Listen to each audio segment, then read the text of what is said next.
boy, deja vu is right, folks. Didn't we just do a first birthday a couple of years ago? Well, actually we did, but that was for version 4 of the CB&Q in Wyoming, back in New Jersey. Now we're in Casper on version 5, and it's the first birthday of this version of the layout. I'm Mark Pruitt. This is the CB&Q in Wyoming. Welcome. Today is June 25th, 2021. Let's take a look at what happened over the past year. On June 25th, 2020, major finishing work on the new train room was complete, and I was finally able to begin construction of the new layout. I started here, digging out and bringing together all the L-girder benchwork that supports Casper Yard.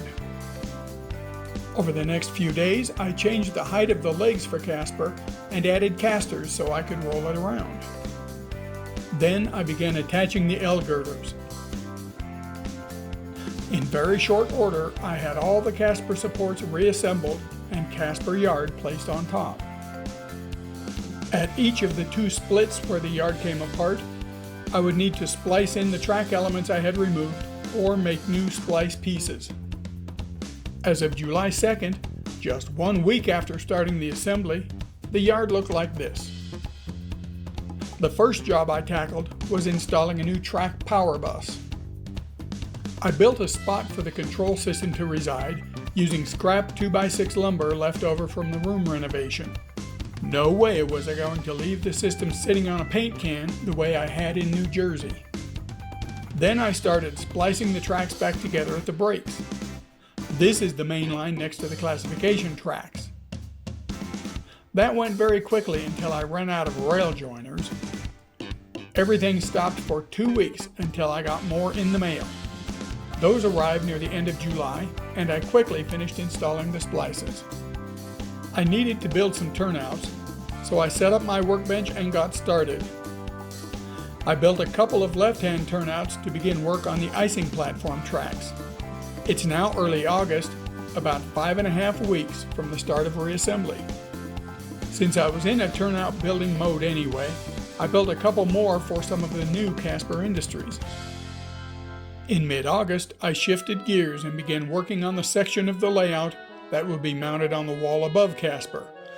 That would be a lot easier now than it would be once Casper was locked against the wall. I cut a couple of sheets of 3/4 inch oak plywood down to 3-inch strips and got to work on the framing. Since Casper is 24 feet long and the back area was mostly still open, it made a convenient spot to work. Here I've collected all the materials to begin construction.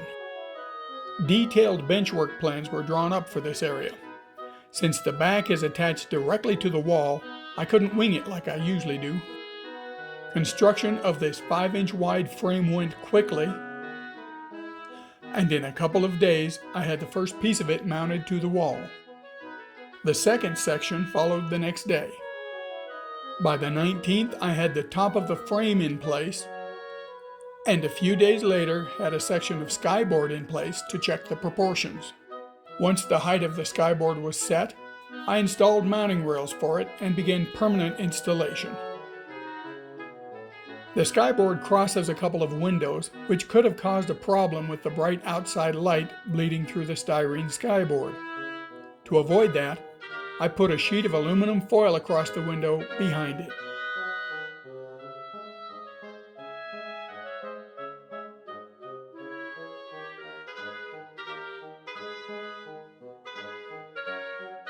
After a couple more days' work, the skyboard was in and painted along the length of the new Chicago and Northwestern benchwork. Now it was time to install roadbed.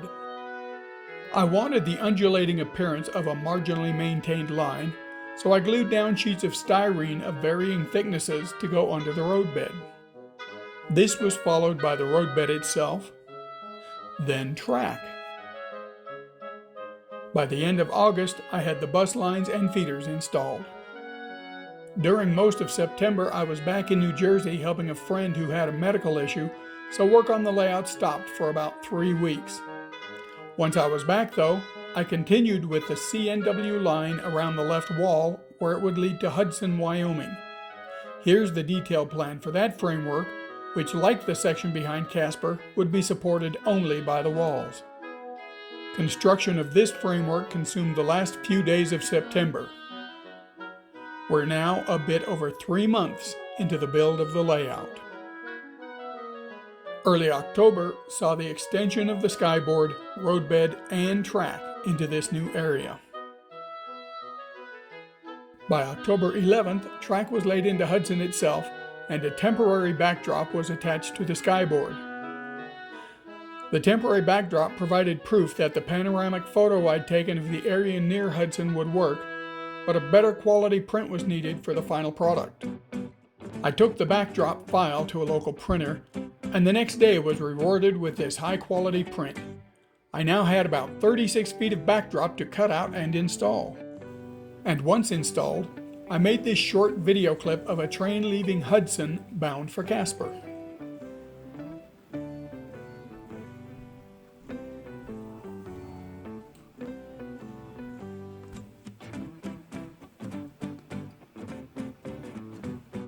In late October, I turned my attention briefly back to Casper Yard.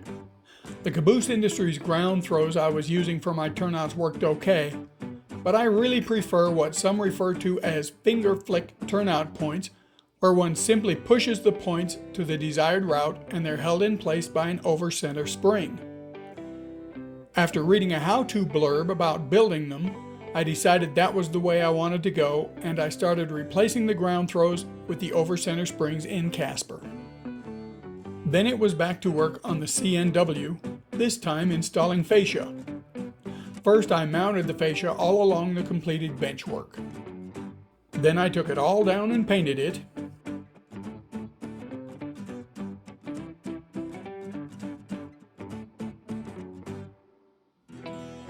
After which I reinstalled it. At the end of October, I switched back to Casper Yard again, this time focusing on installing the icing tracks.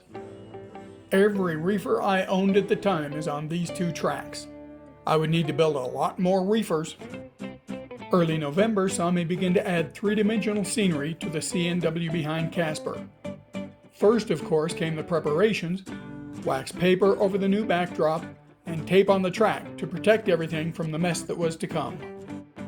First, I gathered all the materials I'd need: celluclay, since that's what the store had, a mixing cup, water, paper towels, and a variety of craft and latex paints, a few plastic spoons, palette knives and such, and a couple of photos to help guide me. I mixed the celluclay with water and added some paints to the mix to tint it to something approaching the colors in the photos. I didn't get the color exact, but it was good enough. With more than a little bit of trepidation, I scooped out some of the celluclay and plopped it down next to the track. Now I was committed. About half an hour and 2 or 3 batches later, I had this. Not bad for a first effort, I thought. And that was it for CNW scenery for almost 2 months. I wouldn't get back to this until New Year's Eve. Since I had the icing tracks in place, I decided it was time to start on the icing platform itself. I dug out the first of 2 kits I would use to build the 6-foot-long platform. There were a lot of sprues full of parts in that box, and that would build only half of what I needed.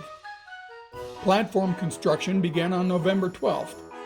After a couple hours work, the first section was assembled. This is a well-engineered kit that went together without major problems. In less than 2 weeks, I had the first kit fully assembled. I put it on the layout to see how it would fit. During breaks from building the first icing platform kit, I laid the final spur on the east end of Casper. This one services not only the ice house, but 3 other industries as well. A week's additional focused effort resulted in completion of assembly of the second platform. Placed on the layout with the first one, it looks like this. Painting, lighting, and such were still obviously to be done. The end of November saw the removal of the last vestige of the New Jersey-only track with elimination of the turnback curve around the roundhouse and the ramp at the back of the west end of the yard. Now I was able to lay out and begin to build the industries at the west end, including the Standard Oil Refinery loading rack tracks you see centerlined here. Track installation in this area was done in mid-December and was followed immediately by the appearance of rolling stock. Here's an overall view of the yard on December 19th. Nearly all track work is now in, with the exception of the second turntable lead and the coaling tower delivery track. Actually, those two tracks are still not done, but they will be soon. At this point began what I call the season of disasters. First and worst, on December 24th, the roundhouse suffered a rapid unscheduled disassembly, or RUD. Basically, it converted back into a kit when I dropped a roof section on it. It looked worse than it was, but not by much. Only a couple of door frames were damaged. The rest simply came apart at the glue joints. After the initial cleanup, a week of careful effort had the roundhouse rebuilt and much more sound than before. Here, on January 2nd, 2021, is a night shot of the reconstructed structure. On New Year's Eve, I also got back to the scenery on the C&W line over Casper. I extended the celluclay ground farther down the line and removed the tape. Now it was time to ballast the track, the first ballast work I'd done in nearly 30 years. I worked in short sections of about 2 feet at a time. I'd spread the ballast, glue it down, then move on to the next 2-foot section. Of course, after the glue set, there were areas that needed touch-up, and I did these periodically as I went. By January 8th, I had 10 or 12 feet of track completely ballasted. Not bad. I switched over to adding finished scenery to the ballasted sections, mainly adding yellow static grass to match the autumn season on the backdrop.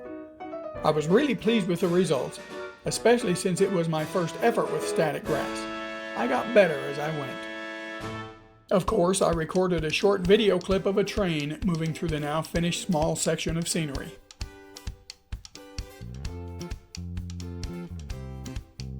Here's the train posed with a truck on the rutted road that parallels the line in this area. Not too bad. And with that bit of scenery under my belt, I switched to installing the skyboard behind Casper. First I installed the mounting rails, then started unwinding the roll of styrene. With my wife's help, we got it mounted to the wall. While the C&W scenery and Casper skyboard installation was happening, I also built the first of 9 oil loading racks. Then I focused on building most of the rest of them over the next couple of weeks. Despite the many shortcomings of these kits, I managed to get them fully assembled and set in place by February 13th. Like the icing platform, painting and lighting are still to come. And one more kit will be installed at this end when the layout benchwork is extended on towards Powder River. Playing with my new cell phone camera, I made this low pass over the loading rack. Here's a still shot of the rack with full strings of tank cars on either side. Remember I mentioned a season of disasters? The first was the roundhouse you already saw near the end of December. The next one, a minor one the first week of February, was this one at the far east end of the yard. I tried using real dirt for ground cover in Casper, and it was a complete failure. It looked much worse than this photo shows. Needing some scenery advice at this point, I contacted one of the local club members who has a mostly finished, and very nicely scenic, layout in his basement. He graciously offered to come over and show me some of his scenery techniques on my layout. First, he laid down a very thin layer of plaster of Paris on my cork surface. He painted that with brown tempera paint, liberally sprinkled artificial dirt made of tempera powders and dry plaster of Paris mix, and followed that with foliage. At the end of less than 3 hours' time, this area was almost done, complete with dirt road. Over the next couple of days, I improved the dirt road by adding some of my real dirt. For some reason, it works fine here, just not when covering large areas. Emboldened by what I'd learned from my friend Kurt, I charged forward like an enraged bull after a matador. I laid down the plaster, painted it, then repainted it when the color wasn't right, and laid down the dirt, which was disaster number 2. The next day, I eagerly bounded down to the basement to continue working and discovered that the dirt was all loose. The plaster had not adhered it together and to the cork at all. To say I was perturbed would be an understatement. I savagely scraped off all the failed dirt, ripping several holes in the cork sheeting as I went. Consultation with my friend quickly revealed the problem. I had wetted the dirt with alcohol, not water. So a couple of days later, I tried again. First, I did a small patch to make sure I had the dirt application process down right this time. When that worked out, I finished applying dirt to the larger area. About those holes I gouged, once I cleaned up the edges and softened them with a plaster layer, they looked just fine. In fact, they add some much-needed variety to the flat terrain. By February 18th, I was ballasting the end of the spur. I was using a variation of the mix I used on the C&W line, which had been some of my processed backyard dirt mixed in with C&W's Pink Lady ballast. In Casper Yard, I substituted Woodland Scenic's fine cinder ballast for the C&W ballast. At least the ballast came out okay. Playing with my still new cell phone a bit more, I shot this short clip of a flat car delivery to the end of the new spur. This is where Rocky Mountain Drilling, an oil drilling supplier, will be located. The last part of February I spent adding a 2-lane dirt road across the east end of the yard. The 1st of March took me back again to scenery on the C&W shelf over Casper. If you look closely at the track in this view, you can just see the vertical undulations I mentioned earlier. I think it really contributes to the overall feel on the line, and it will be visible if you're standing near the locomotive in the distance, just off the west end of Casper. Like I said, I was getting the hang of the static grass applicator, and my confidence in doing the scenery along this line was increasing. So too, I think, is the realism of the final product. While all this other work was going on through the year, I was also building more cars for the layout. This box car and these 2 reefers are just examples of the dozen or so I've added over the past year. On March 1st, I started a new structure, this one being the Campbell Scale Models HO loading tanks, a kit that must be at least 40 years old and is no longer in production. I assembled the tanks, almost the only plastic components, and painted them an appropriate color. Next came the top platform, and then the ladder. Its assembly was made easy because of the full-size template in the instructions. The finished ladder came out great. I added rust streaks with chalks, then blended everything together after I took this photo using white and black chalks. I placed the finished tanks near the Hudson depot and took these 2 photos. It was now mid-March, and I went back to the dirt road at the east end of Casper. It was time to build the grade crossing at the back, where the road crosses the spur to Rocky Mountain Drilling. First, I smeared a tinted blob of plaster of Paris over the track. After it dried, I shaped it, including clearing out the flangeways, then painted the plaster and added dirt. It came out like this. I cleaned the flangeways again and tested it with a couple of cars. As I expected, the dirt layer raised the surface between the tracks too high, and coupler glad hands, also known as air hoses, caught on it. I scraped the plaster down again, this time recessing it further below the rail heads. I applied a new layer of dirt and wound up with this. Couplers passed over the crossing with no problems this time. I added some more details to the road, including ruts and larger stones between the ruts, and posed a small truck crossing the track. Now we're into the second half of March, and it's back to the CNW. The scenic area of the shelf now looks like this. You can really see those undulations from this perspective, can't you? I was ready to start scenery on the curve leading around to Hudson. First, I cut styrofoam sheets to fit the gaps, then coated the entire area with masking tape. I was following a process documented by Joe Fugate in his Siskiyou Line DVDs from 10 or 15 years ago. I painted the entire area with earth tone latex paint, mixed up a batch of tinted soupy plaster, and slathered it over the entire area. This was disaster number 3. The next morning, I discovered that the plaster did not stick to the latex paint at all. I had another mess to clean up, and once again had to start over. So late March, I turned back once again to Casper Yard. Ballasting seemed to be something I could handle, so I began preparing to do that in the area I'd recently applied the dirt.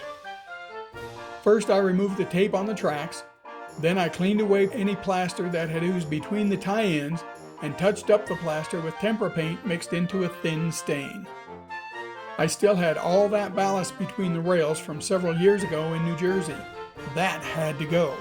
I painstakingly pried it out, one tie at a time, until it was all cleared away. It took several hours, but it wasn't a difficult thing to do. By the way, I wasn't worried about the discoloration on the ties. Most of that washed off easily, and what's left can be attributed to commodity spills. Then the actual ballasting started. That went pretty well. Here ballast is applied but not glued down yet. And here it is glued down but still wet. April 2nd, and I had the mess near Hudson cleaned up. Now how to proceed? I needed to cover any open spaces and gaps between the styrofoam and sub-road bed. Since plaster doesn't stick to the masking tape or paint, what would I do?